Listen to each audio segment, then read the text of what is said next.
My parents didn't book a room for me on our family Christmas trip. My sister mocked, "We reserved rooms for me, my husband, and my child. We're the real family." I calmly said, "Then I'll leave," and walked out. I called my grandpa hours later. They were already begging me to come back, but it was too late. This happened last year, and I'm finally ready to tell this story. It's long, but trust me, the ending is absolutely worth it. My family thought they could treat me like garbage and get away with it. They were very, very wrong. This is probably the most satisfying revenge story you'll read today. Background: I, 34, female, live in Denver, making around $175,000 annually. I know that sounds decent, but wait until you hear about the rest of my family and their ridiculous spending habits.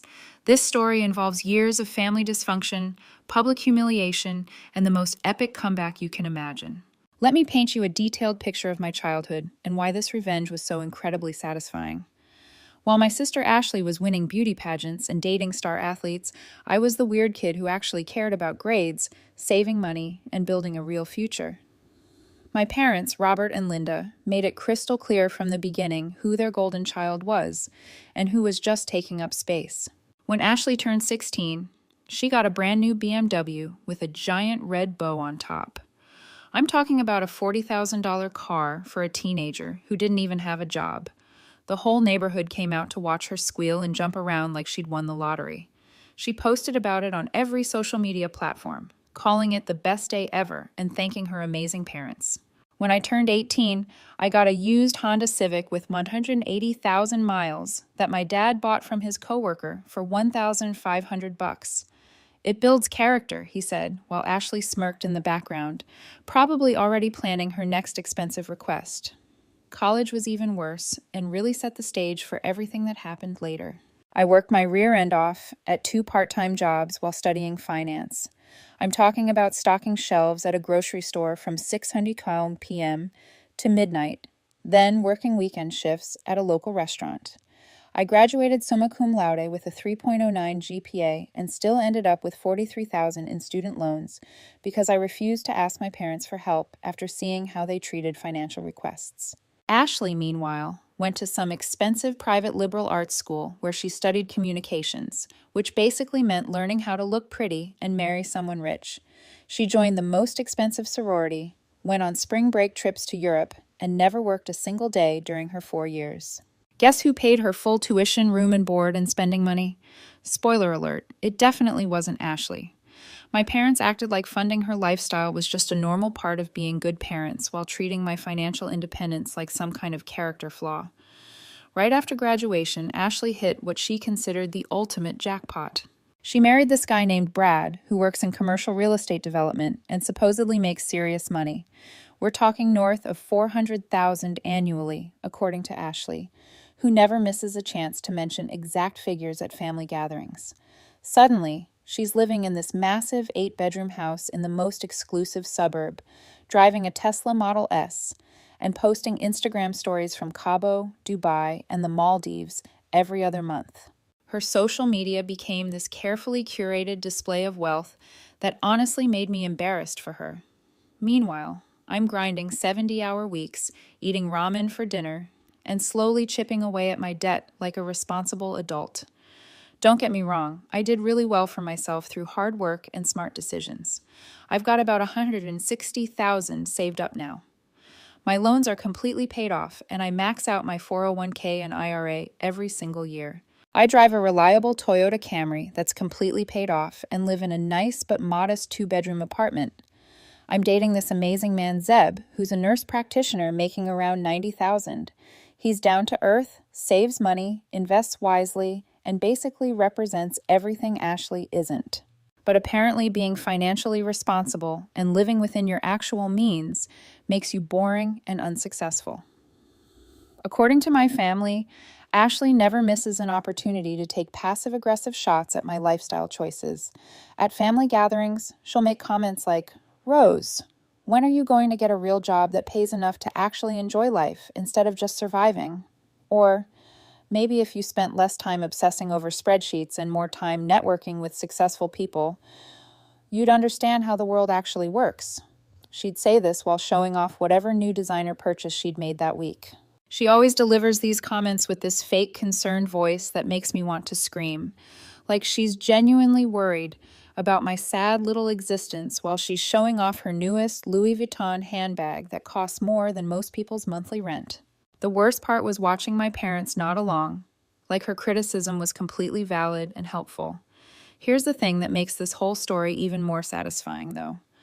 Our grandfather William built a construction empire from absolutely nothing. We're talking about a true self-made success story. He started with a pickup truck, a toolbox, and a willingness to work 16-hour days in all weather conditions. Through decades of hard work, smart investments, and treating people fairly, he ended up owning one of the largest construction companies in Colorado. The man is worth somewhere between 8 and 10 million, and he's always been passionate about teaching family values like hard work, saving money, and earning what you get through merit rather than handouts. Somehow, that lesson only stuck with me. The rest of my family treats Grandpa like their personal ATM machine. They all live these completely inflated lifestyles, funded entirely by his generosity, then have the absolute nerve to look down on me for being unsuccessful and unmotivated. The irony was completely lost on them. Every year, Grandpa organizes this elaborate family Christmas trip to bring everyone together and maintain family bonds. He pays for absolutely everything because he believes family unity is worth any price. Last year's trip was supposed to be at some fancy ski resort in Colorado. I was actually looking forward to it because work had been absolutely brutal and I desperately needed a break from the constant stress. That anticipation made what happened next even more devastating. The Christmas trip was planned for this luxury ski resort in Vail that charges $1,200 per night for basic rooms. We're talking about $200 dinners, $300 spa treatments, and lift tickets that cost more than most people spend on groceries in a week. Grandpa had booked everything months in advance because he wanted this particular trip to be extra special for reasons I didn't understand at the time. I drove up from Denver after finishing a major project at work on Friday, finally arriving at the resort around 8:00 in the evening. The place was absolutely ridiculous in the most ostentatious way possible. Picture exposed wood beams that probably cost more than my car, natural stonework that looked like it belonged in a museum, and massive fireplaces with chimneys you could probably fit a small person inside. People were walking around in ski gear that easily cost $5,000 per outfit, casually discussing their plans for helicopter skiing and private mountain tours. I felt a little underdressed in my normal Columbia winter jacket and basic snow pants, but I figured nobody would really care. I was there to spend time with family, not compete in some kind of fashion show. Boy, was I wrong about that assumption. I walked up to the front desk with my simple duffel bag, gave the clerk my name, and waited while she typed away at her computer with increasing confusion. She started frowning, then typing more aggressively. More frowning followed by frustrated sighing. Finally, she called over her supervisor, who began the same process with identical results. "I'm very sorry, ma'am, but I don't see any reservation under your name in our system. Let me try different spellings and check if it might be under a family member's name." That's when I heard Ashley's voice behind me, and I immediately knew something was wrong just from her tone.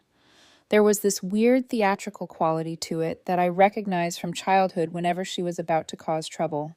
"Oh my goodness, Rose, you actually made it. I wasn't sure you'd be able to get time off from your little job." She sounded way too cheerful, like she was putting on a performance for an invisible audience. I turned around and there she was, in some designer ski outfit that probably cost more than I spent on clothes in an entire year. We're talking about a jacket that was clearly custom fitted, pants that had some kind of metallic threading, and boots that looked like they belonged in a fashion magazine rather than on an actual mountain. She had this weird smirk on her face that I recognized from childhood, the exact same expression she'd get right before telling Mom and Dad that I'd supposedly done something wrong to get me in trouble. The front desk staff kept frantically searching their computer system while other guests started gathering behind me, clearly getting annoyed by the delay. You could feel the tension building as expensive people in expensive clothes waited for the situation to resolve itself. Ashley stepped closer and said just loud enough for everyone to hear, "How very strange that there's no room reserved for you. I wonder how that could have happened." Then she leaned in closer and lowered her voice to what she probably thought was a whisper. "Actually, Rose, I had a long conversation with Grandpa about the sleeping arrangements for this trip. We both decided we only needed rooms for the real family members this year. Then she raised her voice again. You know, people who actually contribute something meaningful to family gatherings instead of just showing up expecting handouts. I felt my stomach completely drop as the implications hit me. What are you talking about, Ashley? Grandpa invited everyone personally? Well, we have the presidential family suite for me and Brad and our twin boys. Mom and Dad have their lovely corner room with the mountain view. She paused dramatically, clearly enjoying every second of this. I guess there just wasn't space for everyone who wanted to come. You understand how expensive these places are, right? The lobby had gone completely quiet except for the crackling of the fireplace. I looked around and spotted my parents sitting in leather chairs near the main fireplace. When I made direct eye contact with them, they both immediately turned away like cowards. Brad was standing near the concierge desk, scrolling through his phone like absolutely nothing was happening. Their twin 8-year-old boys were running around the lobby completely oblivious to the adult drama unfolding around them. Ashley continued her carefully planned performance. I mean, let's be realistic here. It's not like you could afford to stay at a place like this anyway on your little analyst salary. Maybe there's a Holiday Inn or Super 8 motel down the mountain somewhere. She actually started giggling while saying this, like the idea of me staying at a budget hotel was the funniest thing she'd ever imagined. Several other guests were now openly staring at our family drama. The front desk clerk looked absolutely mortified, probably wondering if she should call security. The supervisor was pretending to be busy with important paperwork while obviously listening to every single word of this humiliating conversation. Ashley, what the heck is going on here? Grandpa specifically invited me and confirmed my attendance. Oh, sweetie, she said in that syrupy, condescending tone. Grandpa understood completely when I carefully explained the real situation to him. We need to prioritize the people who actually matter to this family's future success. She gestured dramatically toward Brad, who still hadn't looked up from his phone. I mean, Brad's company just closed a $15 million commercial development deal last month. That's real success. That's the kind of achievement we should be celebrating and supporting as a family unit. Something clicked in my brain at that exact moment. This wasn't some innocent misunderstanding or computer error. Ashley had deliberately and carefully planned this entire scenario. She wanted to humiliate me in front of complete strangers to prove some twisted point about family hierarchy and her perceived superiority. The realization hit me like a physical blow. I stood there for maybe 20 seconds just processing what was happening, while Ashley watched my face with obvious satisfaction. She was clearly enjoying herself immensely, probably expecting me to beg for help or make some kind of desperate scene that would embarrass me even more. My parents were still avoiding eye contact like the cowards they'd always been. Brad continued pretending that none of this was happening. The other hotel guests were getting increasingly uncomfortable with this public family meltdown. Then something completely unexpected happened. Instead of feeling angry or hurt like Ashley obviously wanted, I felt this strange sense of crystal clear clarity, like puzzle pieces that had been scattered for years, suddenly clicking into their proper places to reveal a picture I'd never seen before. You know what, Ashley? You're absolutely right about everything. Her confident smile faltered slightly as confusion crossed her face. I'm sorry, what did you say? You're completely right. I should definitely leave this place immediately. I pulled out my phone and opened a rideshare app with deliberate calm. I hope you and the real family have an absolutely wonderful Christmas together. Now she looked genuinely confused because this clearly wasn't the reaction she had carefully planned for. Wait, that's it? You're just giving up without even trying to fix this? Nope. I'm making a conscious choice based on new information. Have fun explaining to Grandpa tomorrow morning why I'm mysteriously not here for Christmas breakfast. I'm absolutely sure he will understand everything perfectly. I turned around one final time and gave her the biggest, most genuine smile I'd had in months. The ride share down the mountain gave me plenty of time to think clearly for the first time in years. And plan, see? Ashley had made one crucial miscalculation that was about to destroy her entire fake life. She assumed I was still the same powerless little sister she used to pick on when we were kids.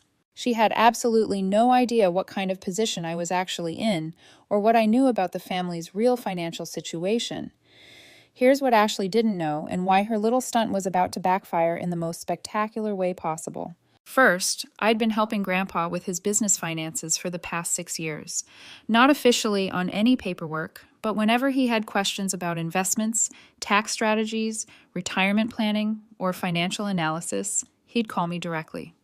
I knew more about his money, his concerns, and his future plans than anyone else in the entire family combined. Second, I'm the person who convinced him to modernize his record keeping and move everything to secure digital systems. I personally helped set up his online banking, organized his investment accounts, and digitized decades of paper records. I had legitimate access to financial information that would make Ashley's head spin if she had any idea what I could see. Third, and most importantly, for what was about to happen, Grandpa had been getting increasingly worried about the family's spending habits and sense of entitlement. He'd made several pointed comments over the years about people who live beyond their means and expect handouts instead of earning their way through life. He specifically mentioned being deeply concerned about what would happen to his hard-earned money after he's gone and whether anyone in the family actually understands its value. I called Grandpa from the airport while waiting for my flight back to Denver. "Rose, what's wrong? Aren't you supposed to be at the resort with everyone else?" I told him exactly what happened, with complete honesty. No drama, no emotional manipulation, no exaggeration, just the plain facts. How Ashley had deliberately excluded me from the room reservations, her specific comments about real family members, the public humiliation in front of other hotel guests, and my parents' cowardly refusal to defend their own daughter. The silence on the other end of the line lasted about 45 seconds, which felt like an eternity. When Grandpa finally spoke again, his voice had completely changed from warm and concerned to ice-cold and determined. "I see. Well, I think it's time some people in this family learned about real consequences for their actions." "Grandpa, you don't have to do anything drastic. I'm completely fine, really. I'll just spend Christmas at home." "Rose, can you come to my office first thing Monday morning? I need to discuss some very important business matters with you. And bring your laptop and any financial analysis software you have." That's when I knew Ashley had just made the biggest mistake of her entire life. Monday morning, I was sitting in Grandpa's office, which looked like a museum of American business success.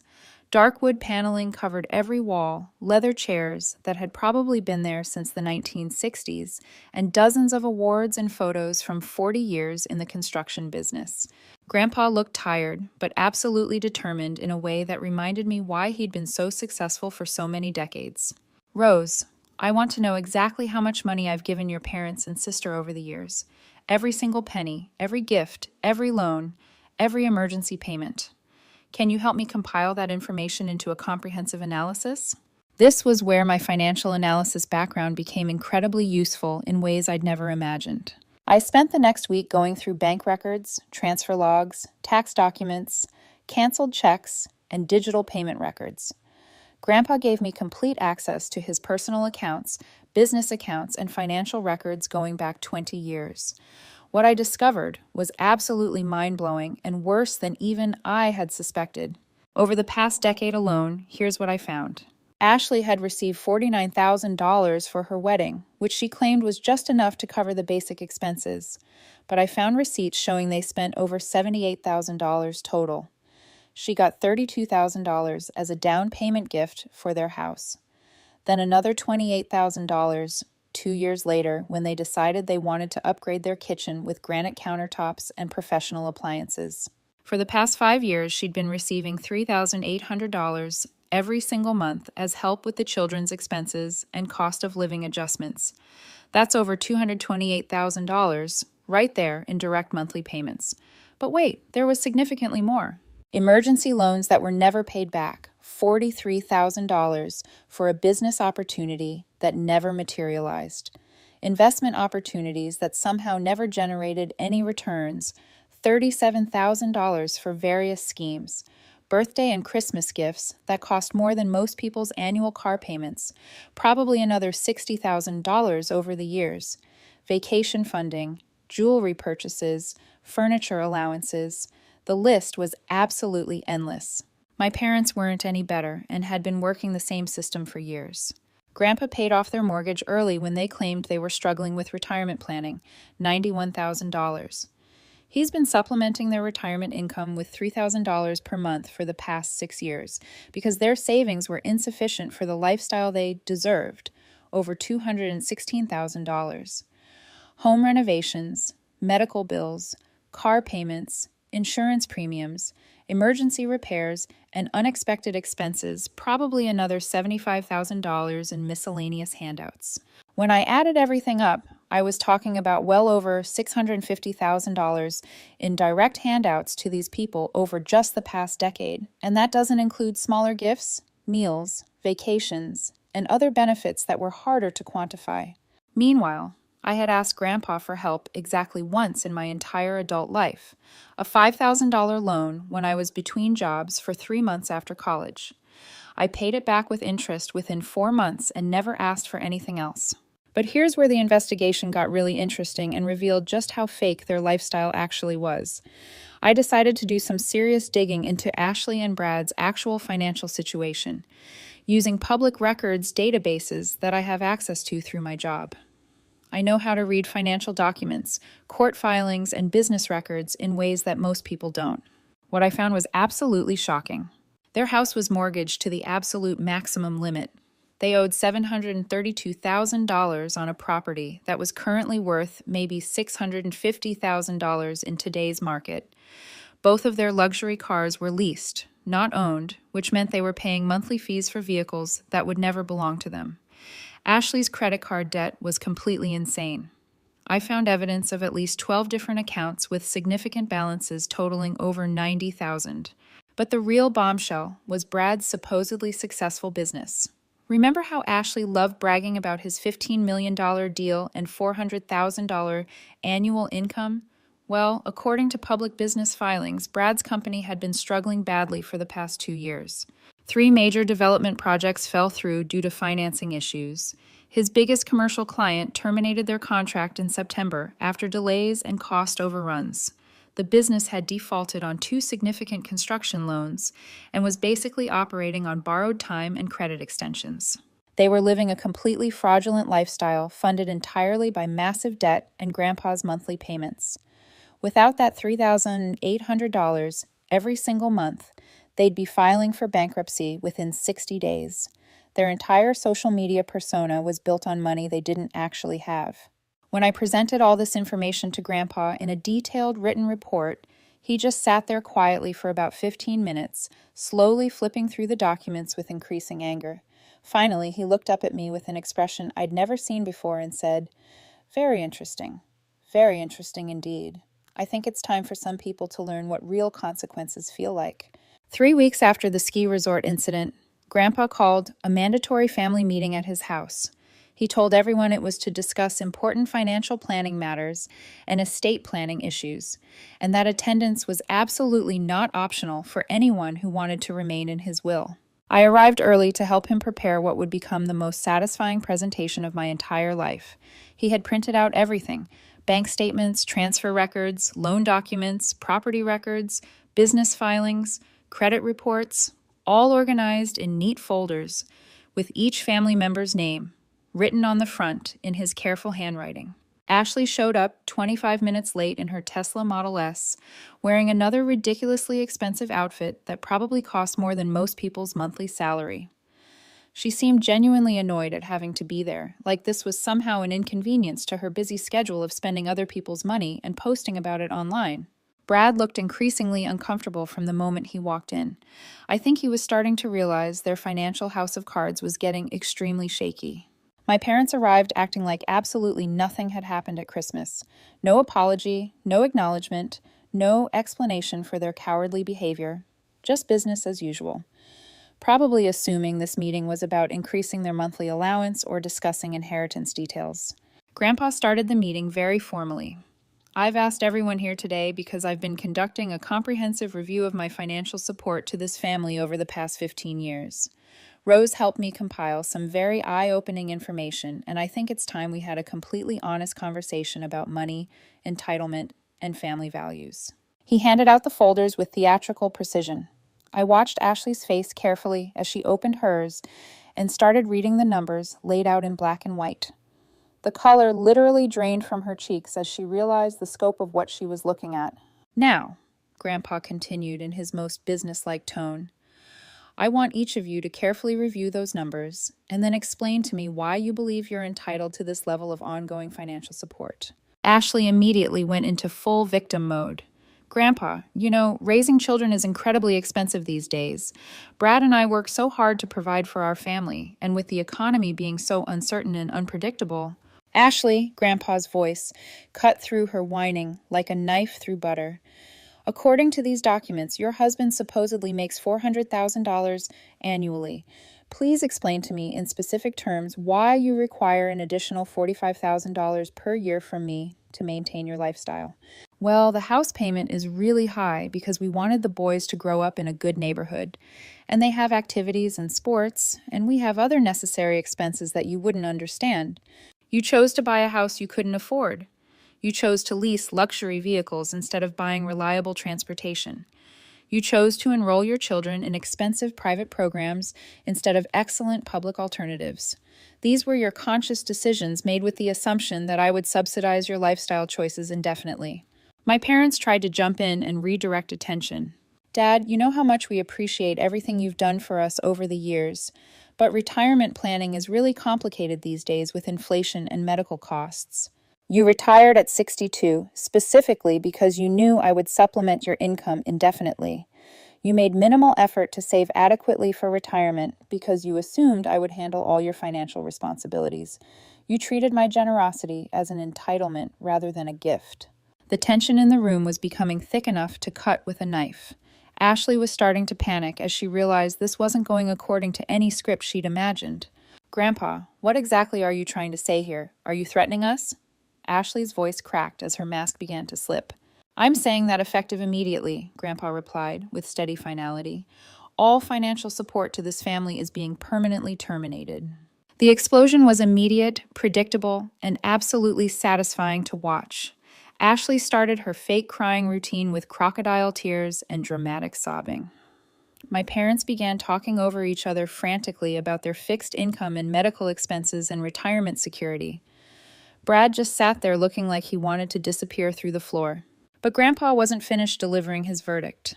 Furthermore, I'm deeply disappointed and personally offended by how Rose was treated during our Christmas trip. The deliberate exclusion and public humiliation were completely unacceptable and showed me exactly what kind of people you've become when you think nobody important is watching. Ashley's fake tears immediately transformed into pure rage. This is about her? Are you seriously doing this because of her? She's a grown woman. She should be able to take care of herself without running to Grandpa like a little baby. Yes, Ashley, Grandpa replied, his voice sharp as steel. She should be able to take care of herself, and she does. She has never asked me for ongoing support. She paid off her student loans through her own work. She lives within her actual means. She treats family members with respect and dignity. You might want to consider learning from her example instead of mocking it. Ashley scoffed, her voice rising with desperation. Oh, please. She's a boring loser who stares at spreadsheets all day and has no social life. Brad makes 3 times what she makes. We're the successful ones in this family. We're the ones who matter. That's when Grandpa pulled out one final folder with a slight smile. Actually, Ashley, speaking of Brad's tremendous success, he looked directly at Brad, who had gone completely pale and started sweating. Rose, would you like to share what your financial analysis revealed about the commercial real estate business? This was probably where any decent person should have felt sorry for them, but I didn't, not even slightly. They had this coming for years. I opened my laptop and pulled up the detailed financial analysis I'd prepared specifically for this moment. Well, based on public records, business filings, and financial documents, Brad's company is essentially bankrupt and has been operating on borrowed time for months. Brad's face went from pale to green as he realized his fake empire was about to crumble in front of everyone. Rose, you had absolutely no right to investigate my private business affairs, he stammered. Actually, I had every right, I countered. This is all publicly available information through state business registries and court filings. Your company has defaulted on 4 major construction loans in the past 2 years, totaling over $2 million. Your largest commercial client terminated their contract in September after citing delays, cost overruns, and quality issues. You haven't successfully closed a development deal worth more than $60,000 since last summer. Ashley was looking back and forth between me and Brad, like she couldn't process what she was hearing. The fake world she'd built on social media was crashing down in real time. I continued with methodical precision. Your personal finances are even worse than your business situation. Your house is underwater on the mortgage by approximately $82,000. You're carrying $97,000 in credit card debt across 14 different accounts. Your vehicle lease payments alone cost $2,200 per month, which is more than most families spend on housing. The silence in the room was absolutely deafening. You could hear the grandfather clock ticking in the corner. Grandpa spoke up with obvious satisfaction. Rose, what did your analysis reveal about Ashley's personal spending patterns? I didn't even flinch. Based on credit card statements, bank records, and social media activity analysis, I estimate Ashley spends approximately $4,500 per month on clothes, accessories, beauty treatments, spa visits, and entertainment. That's more than twice what the average American family spends on housing. And it doesn't include the money she spends on vacations and luxury experiences. Ashley finally completely lost control. You absolute psychopath! Who gave you the right to investigate my personal life like some kind of creepy stalker? This is insane. You did, Ashley, I said firmly. When you decided to humiliate me in public and exclude me from family events. When you made it crystal clear that you consider me inferior to your supposedly successful husband. When you treated me like garbage in front of strangers. Actions have consequences, and you're about to learn what those consequences look like. Grandpa stood up slowly with the dignity of a man who'd built an empire through hard work. I think we've covered everything we need to discuss today. You all have some very serious decisions to make about your futures.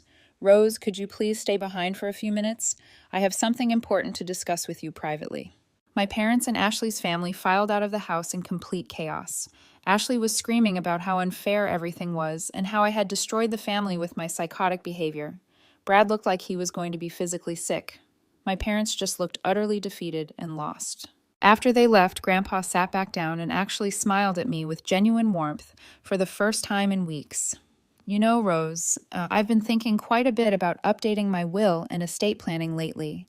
My estate planning attorney thinks it's definitely time to make some very significant changes to reflect my current understanding of family values and responsibility.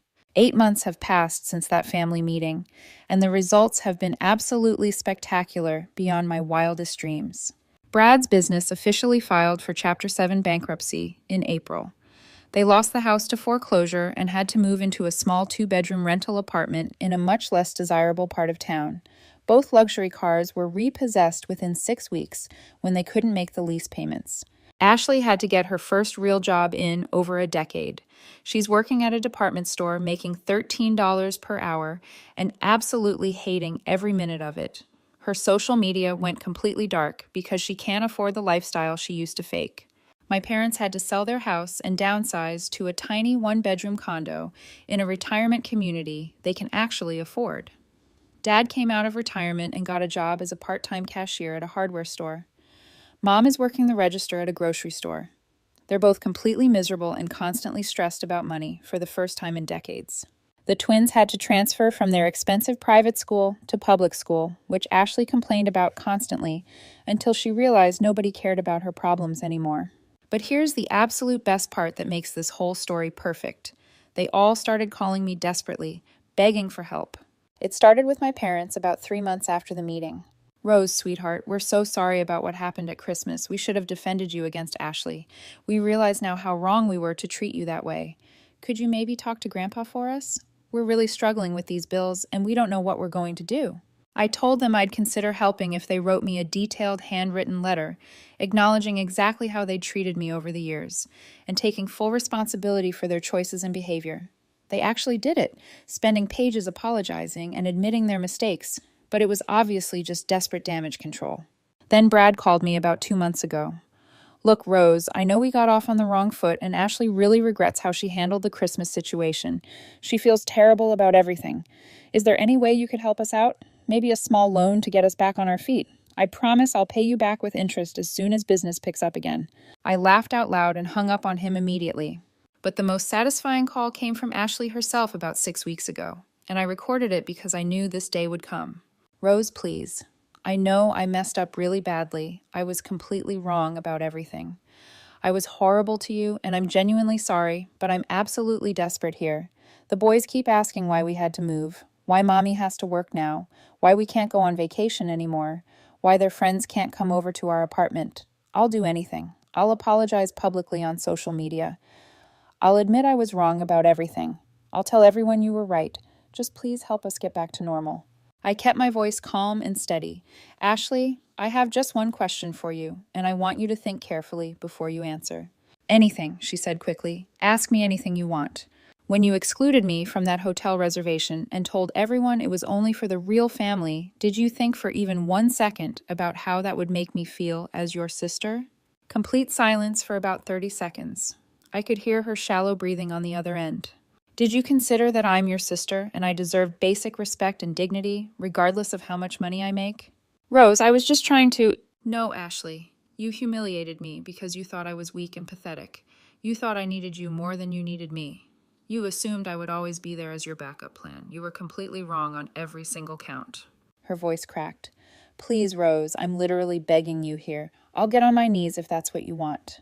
You know what? You're absolutely right. You are begging me. And do you know how that makes me feel? She whispered. How? It makes me feel like maybe there's some real justice in the world after all. I ended the call right there. And for the first time in years, I felt a weight lift off my chest. The aftermath of that call has been strangely quiet. Ashley hasn't tried reaching out again. Brad, who used to strut around with smug arrogance, now looks like a shell of the man he once pretended to be. Their curated social media lives have evaporated, replaced with the harsh glare of reality. My parents still call occasionally, their voices tired, asking if I'll visit or have dinner, but I don't go. I told them if they truly want me back in their lives, they need to show genuine change, not just hollow apologies when their money runs out. Grandpa, on the other hand, has been closer to me than ever. He tells me how proud he is that I live responsibly, how grateful he is that at least one of his grandchildren listened to his lessons about hard work and humility. One afternoon, as we sat in his office reviewing some investment reports, he said something that stuck with me forever. Rose, wealth is a tool, not a trophy. Some people use it to build and support, others to flaunt and destroy. I've watched this family crumble under entitlement, but you've proven you understand the real value of money and of respect.